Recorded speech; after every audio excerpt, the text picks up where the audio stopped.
Nelson Stanley-Hunt I am, and we're out here at Riverhead. I'm doing some foundation work for some people who do foundations, obviously, and I've got the Cat 305.5. It seems to do, it's quite handy because it does quite a big job, and I can do a small job with it as well. As you can see, this is pretty tight conditions we got here, and yeah, I'm quite enjoying it. It's been a good machine. It's my second one. I had a 305 before, and this is 5.5. I just thought I could do a bit bigger jobs on this one, so no, it's good. I'm loving it.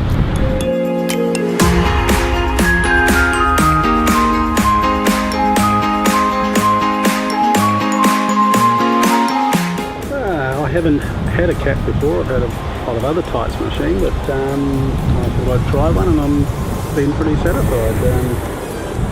Actual reason, I think they had good interest rates at the time, and I really felt like I should try one. So, as I say, this is my second machine. I'm quite pleased with it.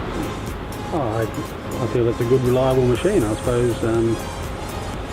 Yeah, I'd be keen to get another one. I'm quite intending to perhaps branch out and get a couple of different types of machines to work with this, and yes, I'm quite happy with their service, and the machine. I'd have another Cat. Yeah.